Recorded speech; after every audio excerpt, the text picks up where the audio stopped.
What's up, guys? Welcome to Daily Dose of Reddit. This is your host, Zach, and today's subreddit is r/IDontWorkHereLady. Alright, this story's called Arrest This Juvenile Menace. This is my first post here, so I want to take the time to tell everyone a little bit about me. I am a retired paramedic. I was actually in basic EMT school, EMTB. The way I accomplished dual enrollment was because my grades were good enough to prove I would graduate high school, as you have to be at least 18 years old to be an EMT in Georgia. My birthday is in January, and the school started on January 5th. EMT school at the time was a 6 months long class, 2 nights per week. Of course, I graduated high school, and the next week I graduate in EMT, and everything is going as planned and did for the next 26 years. Now, for one of the many stories I will share in this sub, as others, I'll have to match the sub with the subject.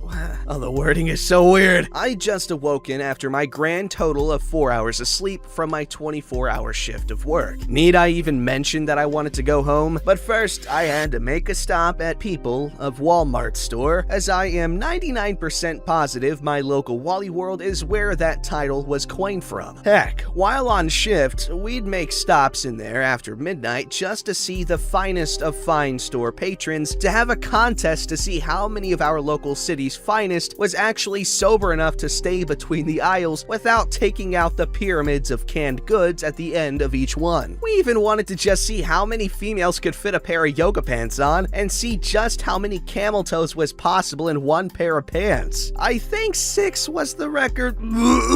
Sorry to sidetrack. However, it is part of the story, in a way. I walked in the store, still in full uniform. The uniform was easily confused with the police and security guards uniform, as they were navy blue shirts with a badge, ID, tag on a lanyard, French blue pants with navy stripes on the pant legs, and duty-type work boots with zippers on the sides. We were often confused for police officers. I was in the dairy aisle with my buggy, getting some milk before heading from the back of the store to the front to finish my row-by-row shopping method. I got my milk and was about to push my cart onto the next stop, the ice cream freezer.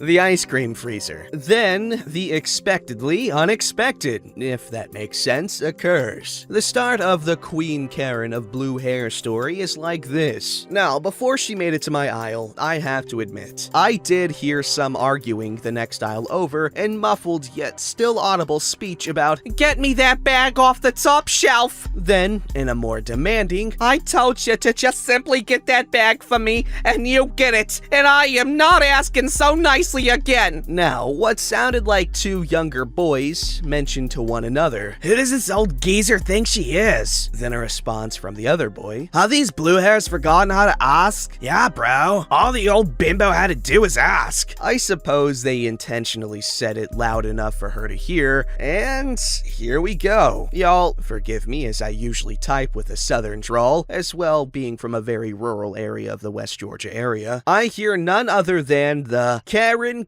of the Walmart, "I demand that you help me" theme song in my mind. Those people too young to know who Georgia the Jungle is, please look it up, as the theme song is a parody of the song You There. There were several others around me, so I thought nothing of it and continued shopping. Again, as I stopped to get eggs, she says it again. "Are you ignoring me or just ignorant? I need your immediate assistance." I look around and had to ask, "Are you speaking to me?" She says in a condescending voice, "Well, you are the only security guard I see in here, so yes, I am talking to you, and I need you to stop pretending like you're shopping and kick these juvenile delinquents out of the store." I reply as tactfully as a tired man just trying to get the hell in, get my items, and get out. "You can't be shopping. You're the security guard on duty, so quit playing and get those obnoxious and rude children out of this store." I told her again, "Ma'am, I'm trying to get Karen says, very angrily and aggressively walking at me. "You either help me, you lying bastard,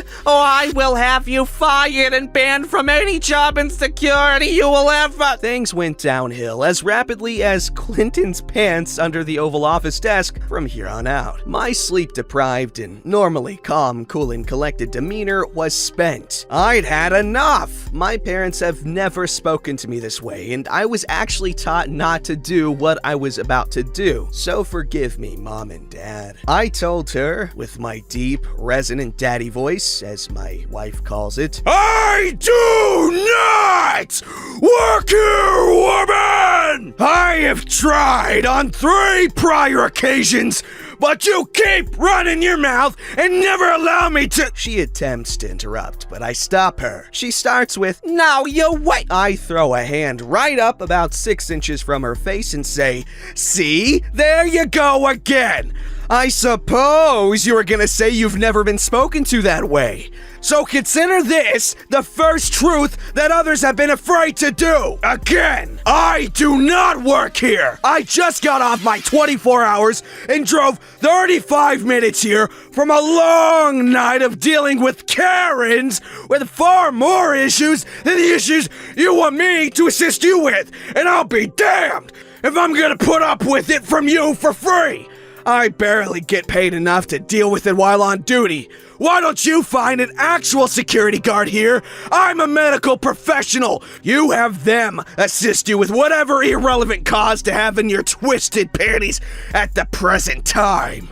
Now, leave me the hell alone. I want to go home." I left her pale as a sheet and made it far enough away she had to yell back, "You just go ahead and leave and never think about coming back. I know the manager, and he finds out, there will be hell to pay." Now, between the time hell and pay were spoken, I was struck with a small bag of powdered sugar that hit me and exploded all over my uniform. I have to admit, that was one heck of a shot from one end of the aisle to the other. It didn't hurt, just made one hell of a mess. One mell of a hess. The manager now has heard what was going on and asked me what happened. The Karen saw him approach and came down the aisle like Bruce Jenner. Not the confused Caitlyn, but the fast, athletic one we got used to seeing on our Wheaties and Olympic triathlon champion boxes. Okay. And immediately tried to butt into the conversation the manager and I had started. She would get her turn. The manager told her we're talking, and she would get her chance. Karen went ballistic. "You are already taking his side.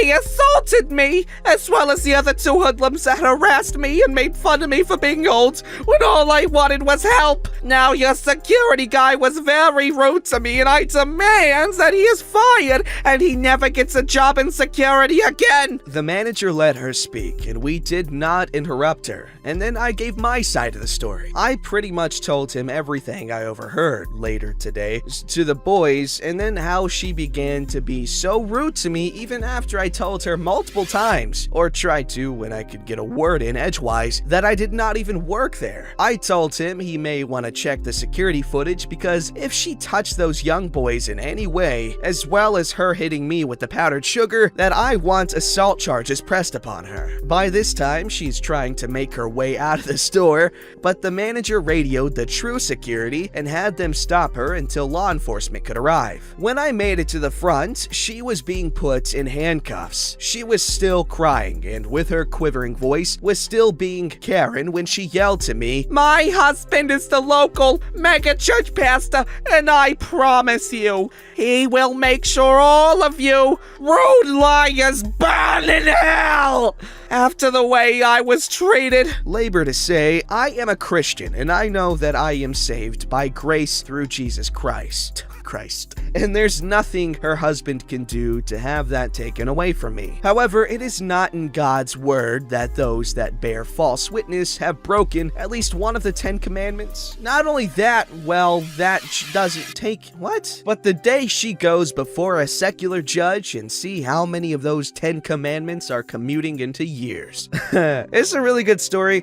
The wording was a little bit wonky in some places. I'm sorry, I've got to point it out. So other than that, is well written, but geez, that was confusing at some points. But, interesting story nonetheless.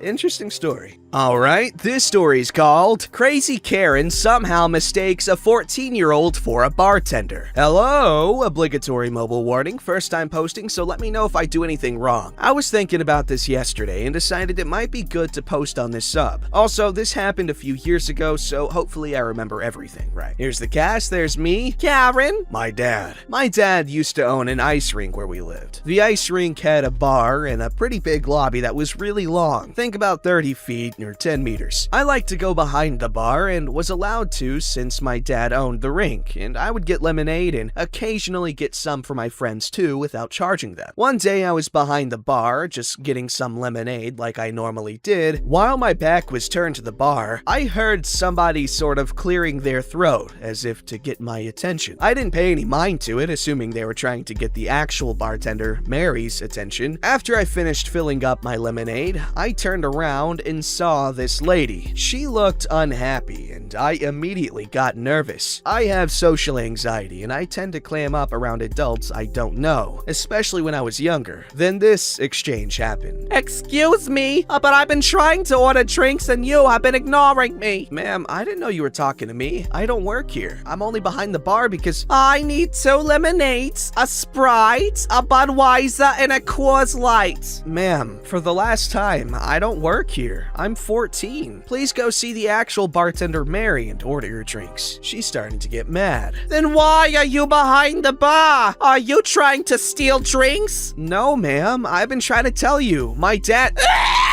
Get me whoever's in charge right now!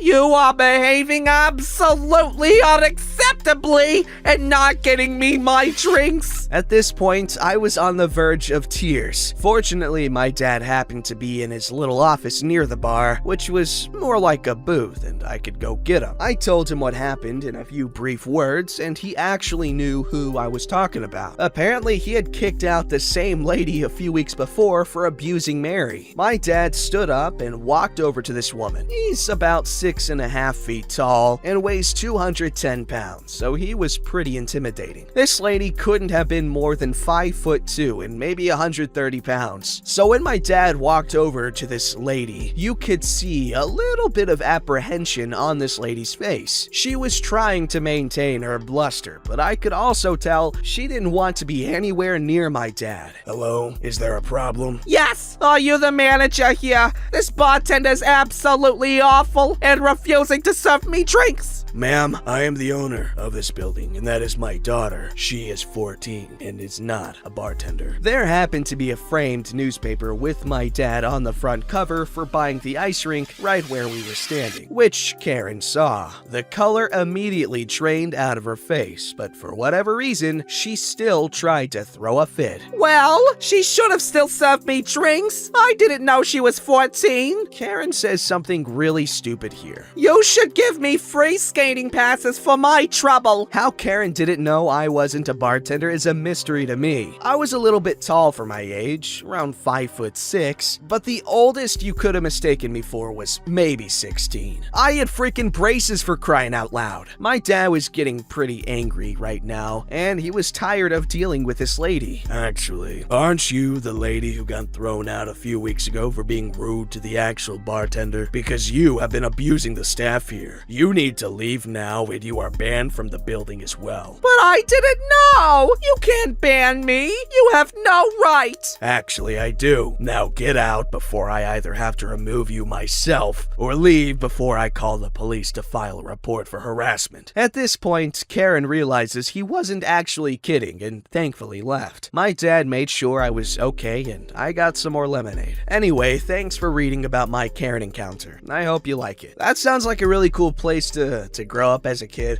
You could meet a lot of cool people there. But that's stupid. Lemonade sounds good. Hey, what place has the best fast food lemonade? Because every place I get lemonade, it's always super sweet and not sour, and it's always disappointing. This story's called "The Pandemic Has Been Hard on All of Us, Karen." So just to preface this, I, 19, female, particularly hate grocery shopping and tried to move through the store in my hometown as quickly as possible to avoid running into people I know. About a month ago, I went into my local grocery store to pick up a couple of things, just a prescription and a box of mashed potatoes to go with what I was cooking that day. This meant I had to make a loop around to the back of the store. As I went around, I heard a woman pushing a cart and doing what I could only describe as growling. As I got closer, I overheard her loudly exclaiming, "Ah! Does this store even sell hand soap?" Grrr! to some other poor lady. The huffing and puffing and growling continued as I tried to avoid her, hoping she was distracted enough by the other poor shopper. But she caught sight of me as I was getting my mashed potatoes and started to chase me down as I turned to run. I was wearing a black hoodie, black pants, and a hat, and the employees wear either white shirts with black aprons or black long sleeve shirts. "Hey you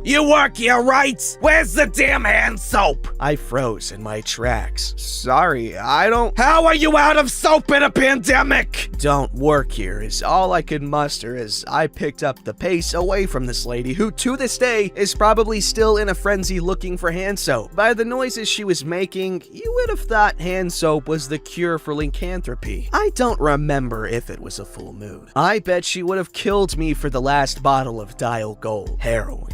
Thanks for the upvotes and silver, y'all. Might have to melt it down into bullets in case Karen transforms and comes after me. That's funny. Hey, at least she's trying to be responsible and stay clean.